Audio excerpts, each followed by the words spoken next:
मेरे माँ बाप मुझे मारकर बहुत दूर फेंक आए। वो मुझे कहते थे कि तुमने हमारी इज्जत खाक में मिला दी है। मैं नहीं जानती थी कि मैंने ऐसा कौन सा काम किया है जो उनकी इज्जत खाक में मिल गई थी। मैं तो बस एक अपाहिज लड़की थी जिसे दुनिया का कोई होश नहीं था। मेरे माँ बाप ने मुझे जहर दे दिया था।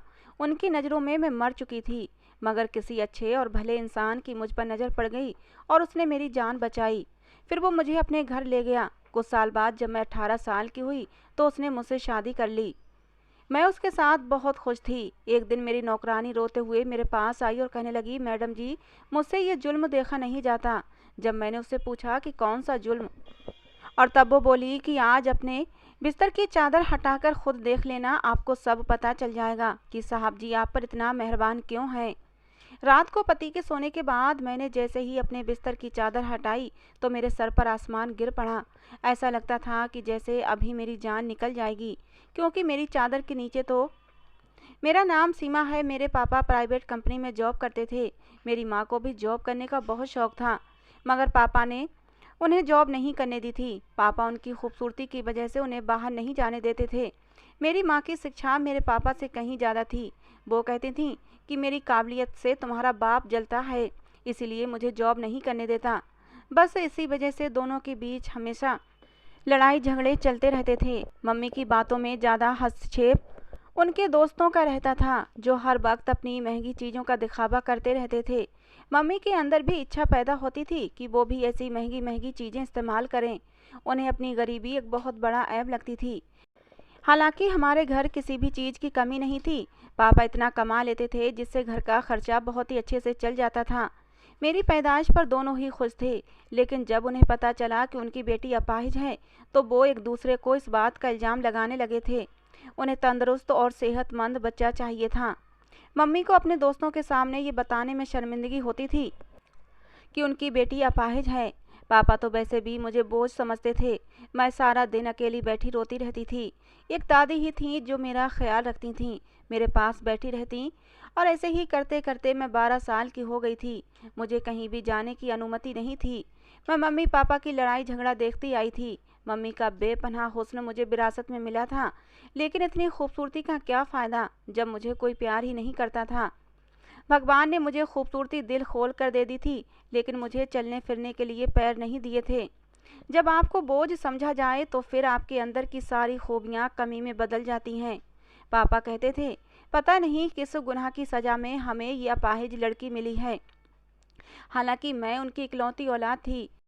पापा और औलाद नहीं चाहते थे, बस मुझे देखकर कहते कि इतनी खूबसूरत बच्ची है, काश अपनी टांगों से चल सकती। अब कौन इससे शादी करेगा, हमेशा हमारी ज़िंदगी पर एक बोझ की तरह बनी रहेगी। मेरा दिल चाहता था कि मेरे माँ बाप मुझे प्यार करें, मगर वो तो मेरी तरफ देखने के लिए भी राजी नहीं थे। वो तो आपस में एक दूसरे से लड़ते रहते और एक दूसरे से अलग हो जाना चाहते थे। मम्मी पापा से कहती कि मुझे तलाक दे दो, मुझे तुम्हारे साथ नहीं रहना, लेकिन सबसे बड़ी वजह मैं थी। वो मुझे किसी अनाथ आश्रम में डाल देना चाहते थे, लेकिन दादी ने ऐसा होने नहीं दिया। और फिर अचानक दादी की तबीयत खराब रहने लगी तो कोई मुझे पूछता तक नहीं था। उनका इलाज भी जैसे तैसे चल रहा था, और फिर इसी बीमारी के दौरान दादी 1 महीने के बाद ही हमेशा हमेशा के लिए भगवान के पास चली गईं। मैं बहुत रोई थी कि भगवान मुझे भी अपने पास बुला लो। दादी को मरे कुछ ही दिन गुजरे थे कि मम्मी पापा की लड़ाइयाँ और भी ज़्यादा बढ़ गई थीं। मम्मी अपना सारा गुस्सा मुझे मार कर निकालती थीं। उन्होंने कभी मुझे डॉक्टर को भी नहीं दिखाया था, क्या पता मैं ठीक ही हो जाती। मम्मी पापा की गैर मौजूदगी में किसी आदमी से भी मिलने लगी थीं, और मम्मी ने मुझे सख्ती से मना कर दिया था कि ये बात मैं किसी को भी ना बताऊं। और फिर एक दिन मेरी मम्मी पापा में किसी बात पर बहस हुई। उसके बाद मम्मी मेरे पास आईं और फिर अपने हाथों से मुझे खाना खिलाने लगीं।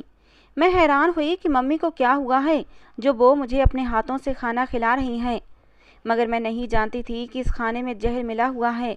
खाना खाने के बाद जब मैं बेहोश हो गई और मेरे माँ बाप को लगा कि मैं मर चुकी हूँ, तब वो मुझे उठाकर बहुत दूर जगह पर ले आए थे।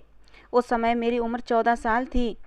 मैंने सुना हुआ था कि माँ बाप को अपनी औलाद से बहुत प्यार होता है। वो खुद को मुश्किलों में डाल लेते हैं, लेकिन अपनी औलाद पर आने वाली हर तकलीफ़ को दूर करने की कोशिश करते हैं। अपनी औलाद को सर्द गर्म हवा भी नहीं लगने देते। लेकिन मुझे जहर देते समय मेरे माँ बाप के हाथ नहीं काँपे थे। उनके अंदर से शायद इंसानियत ख़त्म हो गई थी। वो अपना अपना सफ़र अलग करना चाहते थे, जो कि मैं उनके इस काम में रुकावट बनी हुई थी। लेकिन मुझे मारने की क्या ज़रूरत थी? वो मुझे किसी अनाथ आश्रम में फेंक देते। वो समझे थे कि शायद उन्होंने मुझे मार दिया है। कहते हैं ना कि मारने वाले से बचाने वाला बड़ा होता है। मैं तो सच में ही मर गई होती अगर समय पर किसी भले इंसान ने मेरी जान न बचाई होती। मैं अस्पताल के बेड पर थी और बहुत हैरान थी कि आज के दौर में ऐसा कौन करता है, जबकि मेरी तो माँ और मेरे बाप ने भी मुझे मरने के लिए छोड़ दिया था। मेरे लिए वो एक घना वृक्ष था जिसने मुझे धूप में जलते हुए छाँव दी थी। उसने मुझसे मेरा नाम पूछा और पूछा कि तुम कौन हो और किसने तुम्हें जहर दिया है। मैंने कहा कि मेरे माँ बाप ने। मेरे अपाहिजपन की वजह से वो मुझसे नफरत करते थे, मुझसे छुटकारा चाहते थे, इसीलिए उन्होंने मुझे जहर दे दिया। वो आदमी अच्छा भला खूबसूरत था, उम्र भी कोई ज़्यादा नहीं थी, यही कोई 23-24 साल की उम्र का नौजवान लड़का था। वो मुझे अपने घर ले आया। मैंने उससे पूछा, क्या आपके घर में कोई नहीं रहता? तो उसने कहा कि मेरा भी इस दुनिया में कोई नहीं है। उसने कहा कि आप यहाँ रह सकती हैं। मुझे पहले तो बड़ी झिझक होती थी कि किसी गैर मर्द के घर में कैसे रुक सकती थी, लेकिन फिर मेरे पास कोई दूसरा रास्ता भी तो नहीं था। मैंने कहा कि आप मुझे कोई काम दे दें। तो वो हंसकर कहने लगा कि तुम काम करने के लिए नहीं, इस दुनिया में नहीं आई हो, काम करने के लिए मेरे घर में बहुत से नौकर हैं। फिर वो मेरा बहुत ख्याल रखने लगा था। समय यूं ही गुजरता गया और मैं 18 साल की हो गई थी। मैं धीरे धीरे उसे दिल ही दिल में पसंद करने लगी थी। जिस तरह से वो मेरी देखभाल करता था, मेरी परवाह करता था, मेरे दिल में उसके लिए मोहब्बत पनपने लगी थी। लेकिन मैंने कभी कहा नहीं था, क्योंकि मैं जानती थी कि उसका और मेरा कोई जोड़ नहीं था। और फिर एक दिन अचानक उसने खुद ही शादी के लिए बोल दिया। मैं तो हैरान रह गई थी, उस जैसा इंसान भला मुझसे क्यों शादी करेगा? मगर ये सच्चाई थी। उसने मुझसे कहा कि मुझे तुमसे मोहब्बत हो गई है, और मैं भी उसकी बात पर विश्वास ले आई थी। उसकी आंखों में उस समय मोहब्बत की चमक साफ दिखाई दे रही थी। और फिर उसने मुझे ढेर सारी शॉपिंग करवाई, मुझे हर चीज़ लेकर दी। और फिर एक दिन उसने मुझसे शादी कर ली। मुझे तो ये सब एक सपने की तरह लग रहा था। क्या भगवान ने मेरी किस्मत में इतनी खुशियाँ लिख रखी थीं? मुझे तो विश्वास ही नहीं आ रहा था। मैं उसके साथ बहुत खुश थी। अब मैं उसके घर की मालिक थी। मुझे इस दुनिया में सहारा मिल गया था। मेरे भगवान ने मुझ अपाहिज को भी इतना अच्छा हमसफ़र दिया था। उसका नाम आलोक था। रोज काम से वापसी पर वो मेरे लिए ताज़ा गुलाब जरूर लाता था। मुझे घर का कोई काम नहीं करने देता। मैं रोजाना उसके लिए सजती संवरती थी। उसने बताया उसका बहुत बड़ा बिजनेस है और वो बहुत पैसे वाला है। वो मुझे अपने साथ ले जाता और कभी भी शर्म महसूस नहीं करता था। मैं हर पार्टी में उसके साथ जाती। उसके फ्रेंड्स सब हैरान थे कि इतने खूबसूरत इंसान ने एक अपाहिज लड़की से शादी कर ली। खूबसूरत तो मैं भी कम न थी, मगर कहते हैं ना कि खुशियों की उम्र कम होती है, किसी न किसी की नज़र लग ही जाती है। मैं भगवान से दुआ करती थी कि मेरी खुशियों को किसी की नज़र न लगे। मैं और आलोक एक दूसरे के लिए काफ़ी थे। एक दिन नौकरानी खाना देने आई तो बोली, मैडम जी, मुझे ये सब कुछ देखा नहीं जाता, मुझसे ये जुल्म नहीं देखा जाता। मैं बोली, कौन सा जुल्म? तब वो बोली, मैडम जी, आप रात को साहब के सोने के बाद अपने बिस्तर के नीचे ज़रूर देखना। मैंने पूछा, आखिर बिस्तर के नीचे क्या है? तो बोली, मैडम जी, मैं कुछ नहीं बता सकती, नहीं तो मेरी शामत आ जाएगी, लेकिन आप खुद ही देखिएगा, आपको सब कुछ पता चल जाएगा। बस आप मुझसे मत पूछें, मैं आपको कुछ नहीं बता सकती। मैं अपनी नौकरी से हाथ धो बैठूंगी और पता नहीं साहब मेरी क्या हालत कर देंगे। और एक बात का ध्यान रखना, मेरी बताई हुई ये बात साहब को मत बताइएगा, वरना वो मुझे काम से निकाल देंगे। मैं तो रोटी रोटी के लिए मोहताज हो जाऊंगी। मैं हैरान रह गई थी। मेरे पति की इतनी भरोसेमंद नौकरानी थी। मुझे कहीं भी जाना होता तो वही मेरी व्हीलचेयर पकड़ती थी। मुझे बड़ी हैरत हुई। उस रात मैं अपने पति के सोने का इंतजार करने लगी कि आखिर ऐसा क्या है बेड के नीचे। मेरे बहमो गुमान में भी नहीं था कि बेड के नीचे क्या होगा। आलोक के सोने के बाद जैसे ही मैंने बेड के नीचे देखा तो मेरे पैरों तले से जमीन निकल गई थी, क्योंकि वहाँ हाथ से बनी 4-4 गुड़ियाँ पड़ी हुई थीं। उन सबकी टांगें टूटी हुई थीं और उन पर सुइयाँ लगी हुई थीं। वो सब देखने में मेरे जैसी लगती थीं। ये सब देखकर मैं बहुत ज़्यादा डर गई थी। मेरा शरीर कांप रहा था। मैं गहरी सोचों में उलझी हुई थी। मैं आलोक से पूछना चाहती थी कि उस नौकरानी का डरा सहमा रूप मेरे सामने आ गया। उसने मुझसे वादा लिया था कि मैं किसी को कुछ नहीं बताऊंगी। वो कहती थी, मैडम जी, मैं आपकी खैर ख्वाह हूँ, अगर आपने साहब को बता दिया तो वो आपके साथ भी बुरा करेंगे और मुझे भी नौकरी से निकाल देंगे। मैं अपने छोटे छोटे बच्चों को कहाँ से खिलाऊंगी। मैंने अगली सुबह उसी नौकरानी से कहा कि बेड के नीचे 4 पुतले थे जो सुबह के समय वहां से गायब हो गए थे। तुम बताओ ऐसा क्या है? देखो मुझसे मत छुपाओ। मैं तुम्हारी कही हुई बात किसी को भी नहीं बताऊंगी। वो बोली, मैडम जी आपको नहीं लगता कोई आप पर इतना मेहरबान है? इसकी कोई ना कोई वजह जरूर होगी। आपसे पहले यहाँ और भी लड़कियां आई थीं। वो सब साहब की खूबसूरती से इम्प्रेस थीं। साहब ने उनसे भी इसी तरह शादी की थी। लेकिन वो अपनी बात बीच में ही अधूरी छोड़कर बोली, मैडम जी आप बहुत मासूम हैं। आप साहब से बचकर रहें। मैं आपकी मदद करना चाहती हूँ। नौकरानी की बात सुनकर मुझे अपने कानों पर विश्वास नहीं आया था।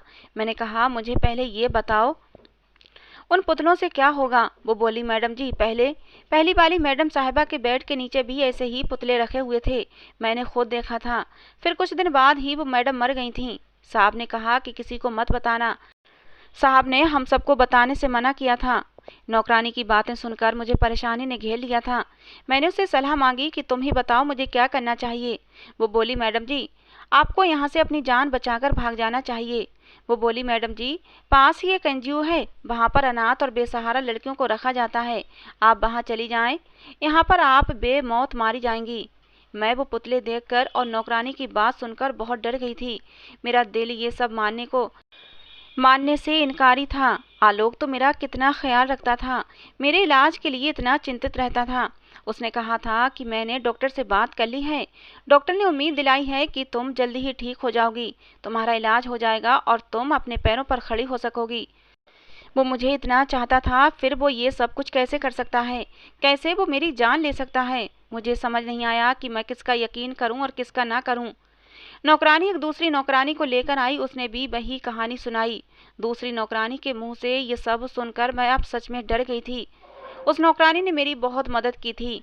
उसी ने टैक्सी बुलाई और मुझे उस टैक्सी में बिठा दिया और ड्राइवर से कहा कि मैडम जी को एनजीओ के गेट पर उतार देना। ड्राइवर ने मुझे एनजीओ के गेट पर उतार दिया। मैं अपनी व्हीलचेयर पर बैठ रही थी कि मेरी माँ ने मुझे देख लिया और गाड़ी रोककर मेरे पास आ गई। वो मुझे जिंदा देखकर रोने लगी। मैं अपनी माँ को देखकर डर गई थी कि कहीं घर ले जाकर फिर से वो मुझे जहर न दे दें। मगर मैं भाग भी नहीं सकती थी। मेरी आंखों में डर देखकर वो बहुत शर्मिंदा हुई। वो मुझे कहने लगी, बेटा मुझे माफ़ कर दो। मैंने तुम्हारे साथ जो कुछ भी किया बहुत गलत किया है। मैं तो समझी थी कि तुम मर गई हो, मगर तुम तो जिंदा हो। वो मेरे पास आने लगी, लेकिन मुझे उन पर गुस्सा आया। मैंने कहा कि खबरदार, अगर आपने मेरे करीब आने की कोशिश भी की तो मैं आपको कभी माफ़ नहीं करूंगी। वो मेरे पाँव पड़ गई और बोली, मुझे माफ़ कर दो। उस दिन तुम्हें मारना मेरा फैसला नहीं था, बल्कि ये फैसला तुम्हारे बाप का था। मैं मजबूर थी उस समय। मगर अब तुम मेरे साथ रहोगी। तुम्हारा बाप मुझसे ना जाने कब का अलग हो गया है और उसने अपनी एक अलग दुनिया बसा ली है। मैंने कहा कि मैं कैसे विश्वास कर लूं कि आप घर जाकर मुझे अच्छे से रखेंगी, मुझे मारेंगी नहीं, मेरे साथ बुरा बर्ताव नहीं करेंगी। मेरी माँ रोने लगी और बोली, मेरी बच्ची मेरा यकीन करो, मेरी तड़पती हुई ममता को सुकून आ जाएगा। मुझे एक मौका दो। मेरा दिल भी भर आया और मैं उनके गले लगकर खूब रोई। वो मुझे अपने घर ले आई। मैंने पूछा, पापा और आपकी तलाक क्यों हुई? मम्मी बोली, तुम्हारे पापा को मेरे साथ रहना बिल्कुल भी अच्छा नहीं लगता था। वो मेरे साथ रहना ही नहीं चाहते थे। उन्होंने धमकी दी थी कि अगर मैं तुम्हें मारने में उनका साथ नहीं दूंगी तो वो हम दोनों को ही मार देंगे। इसलिए मैंने इसी डर से उनका साथ दिया था। लेकिन मैं मानती हूँ मुझे इस कदर कमज़ोर नहीं होना चाहिए था। फिर एक दिन तुम्हारे बाप ने दूसरी शादी कर ली। मैं तुम्हारे मामा के घर चली गई, लेकिन उन्होंने भी मेरा साथ नहीं दिया। सबने यही कहा कि मर्द दूसरी शादी तभी करता है जब वो अपनी पहली औरत से खुश नहीं होता। तुमने अपने पति को खुश नहीं रखा, तभी उसने दूसरी शादी की है। इसमें तुम्हारी ही गलती है। तुम्हारा बाप कहता था कि मैं अपनी नई पत्नी के साथ साथ तुम्हें भी रखने को तैयार हूँ, लेकिन मैं तो उस इंसान के साथ अब रहना ही नहीं चाहती थी। मैं सारी सारी रात रोती रहती थी। मैं एक ऐसी माँ हूँ जिसने अपनी बेटी को ही जहर दिया था। जमीर की अदालत में मुझे एक पल के लिए भी सुकून नहीं था। तुम्हारे पापा के साथ मैं रहना नहीं चाहती थी। मैं पहले दौलत के लालच में थी। मुझे तुम्हारे पापा का एक दोस्त पसंद था, लेकिन मैं समझ गई थी कि कोई भी मर्द भरोसे के काबिल नहीं होता। मेरी तलाक के बाद वो भी मुझसे शादी के लिए राजी नहीं था। मैंने नौकरी की तलाश शुरू कर दी। फिर मुझे नौकरी भी मिल गई। जब मैंने नौकरी करना शुरू करी तब मुझे एहसास हो गया था कि मैंने क्या कर दिया है। सारी उम्र तुम्हारी कदर नहीं की। तुम मेरी औलाद थी, मैंने तुम्हारे साथ बहुत बुरा किया। कितने लोग होते हैं जो औलाद की खुशी को तरसते रहते हैं और भगवान से दुआएं करते उनके मुंह नहीं थकते, मिन्नतें मांगते हैं। मुझे तो भगवान ने औलाद की खुशी दी थी, मुझे माफ़ कर दो। मैं उनको और शर्मिंदा नहीं देख सकती थी, इसीलिए मैंने अपनी माँ को माफ़ कर दिया। मेरी माँ खुश हो गई। माँ बोली, अब मैं तुम्हें कहीं नहीं जाने दूंगी। इतने समय तुम कहाँ रहीं? मैंने कहा, जब आप लोग मुझे मार कर कचरे में फेंक आए थे, तब मुझे एक आदमी अपने घर ले गया था, मेरा इलाज करवाया और फिर उसने मुझसे शादी कर ली। लेकिन मुझे पता चला है वो इंसान अच्छा नहीं है। मुझे वहाँ काम करने वाली नौकरानियों ने बताया है कि इससे पहले भी वो बहुत सी शादियाँ कर चुका है और वो अपनी पत्नी की हमशक्ल गुड़िया बेड के नीचे रखता है और फिर कुछ ही दिन के बाद उसकी पत्नी मर जाती है। जब मुझे सच्चाई पता चली तो मैं वहाँ से भाग आई। मैंने रोते हुए अपनी माँ को सारी बात बता दी। मेरी माँ बोली, ये सब मेरी वजह से हुआ है, मैं अच्छी माँ नहीं हूँ, तभी तुम्हें इतनी मुश्किलें देखनी पड़ी। तुम अपनी माँ को माफ़ कर दो। मैंने कहा, मम्मी इसमें आपका कोई दोष नहीं। मम्मी बोली, इसमें मेरा ही दोष है। तुम्हें इस कदर नफरत से पाला, दिन रात तुम्हें भूखा रखती थी, तुम्हें मारती पीटती थी, तुम डर जाया करती थी, लेकिन मैं तरस नहीं खाती थी। मगर अब तुम्हें कभी शिकायत का मौका नहीं दूंगी, तुम्हें एक अच्छी माँ बनकर दिखाऊंगी। अब मैं अपनी माँ के साथ रहने लगी थी। वो मुझसे खूब सारी बातें किया करती थीं। मम्मी इस उम्र में भी काफ़ी खूबसूरत थीं, कहीं से भी एक शादीशुदा बेटी की माँ नहीं लगती थीं। कोई भी धोखा खा जाता, उनकी उम्र और चाल चलन से वो मेरी बहन लगती थीं। अब भी उन पर कई मर्द मरते थे। मम्मी ने बताया कि वो जहाँ जॉब करती हैं, ये घर उन्हें उसी कंपनी की तरफ से मिला हुआ है। ऑफिस की तरफ से गाड़ी भी मिली थी। वो किसी अच्छी पोस्ट पर जॉब करती थीं।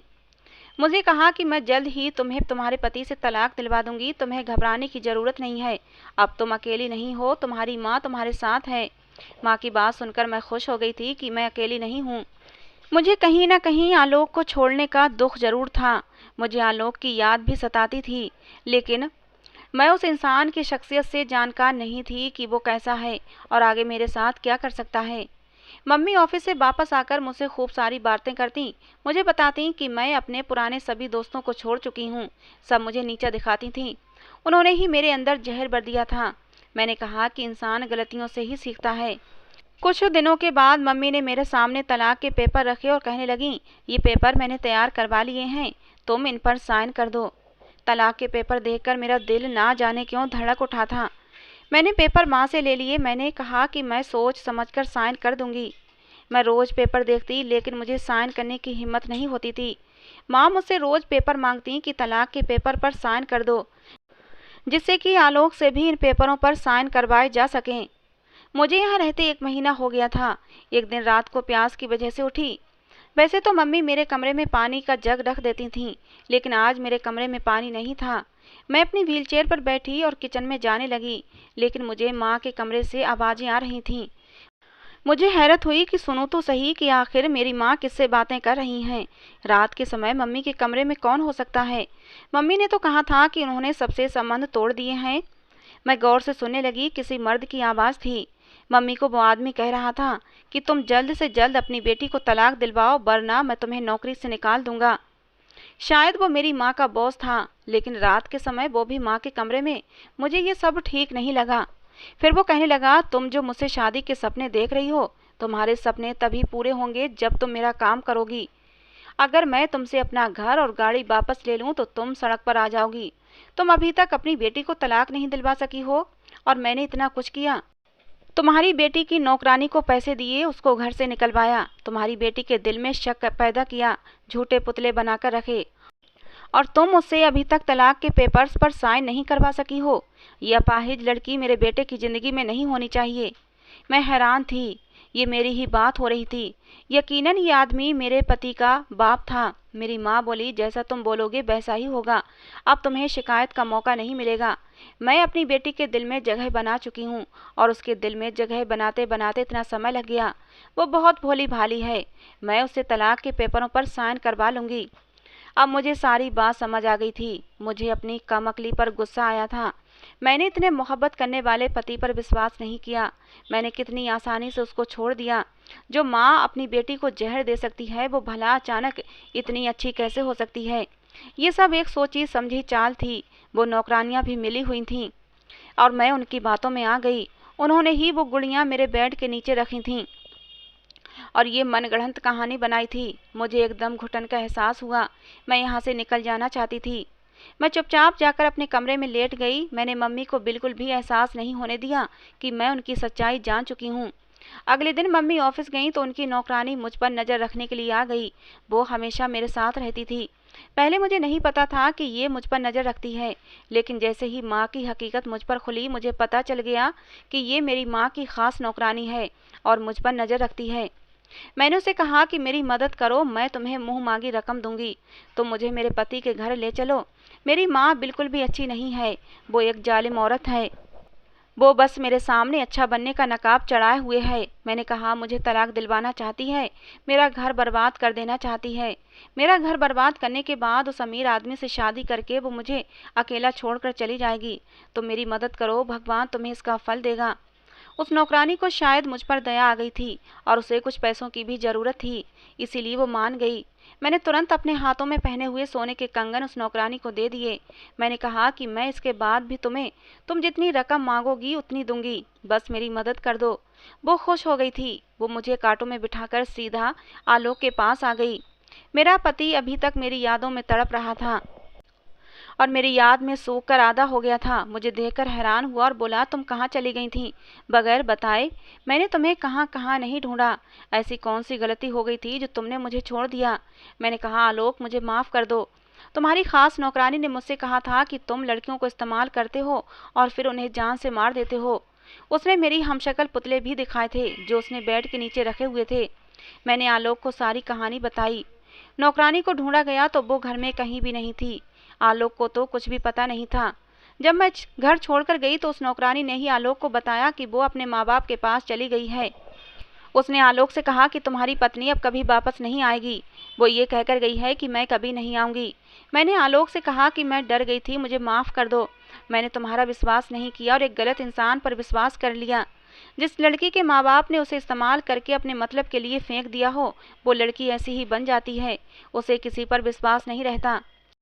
मैंने कहा कि मेरी माँ और तुम्हारे बाप ने हमें अलग करने का इरादा बनाया हुआ है। दोनों आपस में मिले हुए हैं। तुम्हारे पापा मुझ जैसी अपाहिज लड़की को अपनी बहू स्वीकार नहीं करना चाहते। उन्हें तुम्हारे साथ कदम से कदम मिलाकर चलने वाली बहू चाहिए, जिसमें कोई कमी ना हो। वो मेरी माँ से इसी शर्त पर शादी करना चाहते हैं कि पहले वो मेरी तलाक करवाएंगी। सारी हकीकत जानकर आलोक हैरान हो गया था। वो कहने लगा, मुझे मेरा बाप शुरू से ही पसंद नहीं है, इसीलिए तो मैं अपने बाप से अलग रहता हूँ। मैं उनकी अय्याश आदतों से परेशान हूँ। वो हर खूबसूरत औरत को शादी के सपने दिखाते हैं और अपने पैसों से उस औरत को अय्याशी भी करवाते हैं, और जब अपने मकसद को पूरा कर लेते हैं तो उस औरत को छोड़ देते हैं। आलोक की बात का मतलब मैं समझ गई थी। वो मेरी माँ को भी अपने मकसद के लिए इस्तेमाल कर रहे थे। वो उनसे शादी नहीं करते। आलोक ने कहा कि मैं तुम्हें कभी भी नहीं छोड़ूंगा, मैं उस नौकरानी को काम से निकाल दूंगा। मेरे पति ने मेरे हाथ थाम लिए। वो मुझसे बहुत मोहब्बत करता था। ऐसे लोग जो दौलत के लालच में आकर अपना घर तबाह कर दें, उन पर कभी विश्वास नहीं करना चाहिए। मेरी माँ को भी अब सब कुछ पता चल गया था। वो भी मेरे घर आई। उन्हें फिक्र थी कि अगर मैं आलोक के साथ रहने लगी तो उनके हाथ आई दौलत निकल जाती। असल में उन्हें किसी से मोहब्बत थी ही नहीं, वो तो सिर्फ दौलत की भूखी थीं। कहने लगी, तुम मेरी बेटी हो, मेरे साथ चलो, देखना मैं तुम्हारा इलाज करवाऊंगी। ये आदमी अच्छा आदमी नहीं है, ये तुम्हारी जान ले लेगा। मैं तुम्हें इस आदमी से तलाक दिलवा दूंगी। मैंने कहा, मैं आपका असल चेहरा देख चुकी हूँ, अब मैं आलोक के साथ रहूंगी। मैं बेवकूफ़ थी जो आप पर विश्वास कर लिया। मुझे समझ जाना चाहिए था कि आप विश्वास के लायक नहीं हैं। वो कहने लगी, क्या बोल रही हो? मैं तुम्हारा इलाज करवाना चाहती हूँ, तुमने तो मुझे माफ़ कर दिया था। मैंने कहा, मैंने आपकी उस रात सारी बातें सुन ली थीं। अगर अब आपने मेरे साथ कोई ज़बरदस्ती की तो मैं आपको पुलिस के हवाले कर दूंगी। पुलिस का नाम सुनते ही मेरी माँ घबरा गई थी। मैंने कहा कि आप इस काबिल नहीं हैं कि आपको माफ़ किया जाए, और फिर मैंने अपनी माँ पर कोई भी तरस नहीं दिखाया था। मैंने उन्हें जान से मार देने के जुर्म में पुलिस के हवाले कर दिया था। मैंने पुलिस को बता दिया कि इन्होंने मुझे जहर देकर मारने की कोशिश की थी। पुलिस ने उन्हें गिरफ्तार करके ले गई थी। मैं कभी भी ऐसा ना करती, लेकिन मुझे पता था कि उन्होंने मेरी ज़िंदगी में सुकून कभी नहीं रहने देना था। लेकिन भगवान का धन्यवाद था कि अब सब कुछ ठीक हो गया था। आलोक ने मुझे बताया कि मैंने तुम्हें बहुत ढूंढा था, मगर तुम मुझे कहीं न मिली। काश तुम मुझ पर विश्वास कर लेती। तुम्हारे माँ बाप दोनों ही गलत इंसान थे। मैंने आलोक से माफ़ी मांगी कि मैंने उस पर विश्वास नहीं किया। अब हम दोनों खुशी खुशी रह रहे हैं। मैं आलोक के साथ अपने इलाज के लिए देश से बाहर आई थी। डॉक्टर ने ऑपरेशन का बोला था कि इसके बाद ये चल फिर सकती हैं। आलोक मेरा इतना ख्याल रखते हैं कि मैं भगवान का जितना धन्यवाद करती हूँ उतना कम है। ऑपरेशन के बाद मैं धीरे धीरे बिल्कुल ठीक होने लगी थी, अपने पैरों पर चलने लगी थी, और उस समय आलोक ने मेरी बहुत मदद की थी। मैं भगवान का जितना धन्यवाद करूं उतना कम है कि उसने मुझे इतना प्यार करने वाला हमसफ़र दिया था। तो दोस्तों, ये थी आज की हमारी कहानी। आपको कैसी लगी ज़रूर बताना। पसंद आई हो तो प्लीज़ लाइक करना। रोज़ एक नई कहानी सुनने के लिए हमारे चैनल को भी सब्सक्राइब करना। कहानी को अंत तक सुनने के लिए आप लोगों का बहुत बहुत धन्यवाद दोस्तों। मिलते हैं अगली किसी नई कहानी के साथ।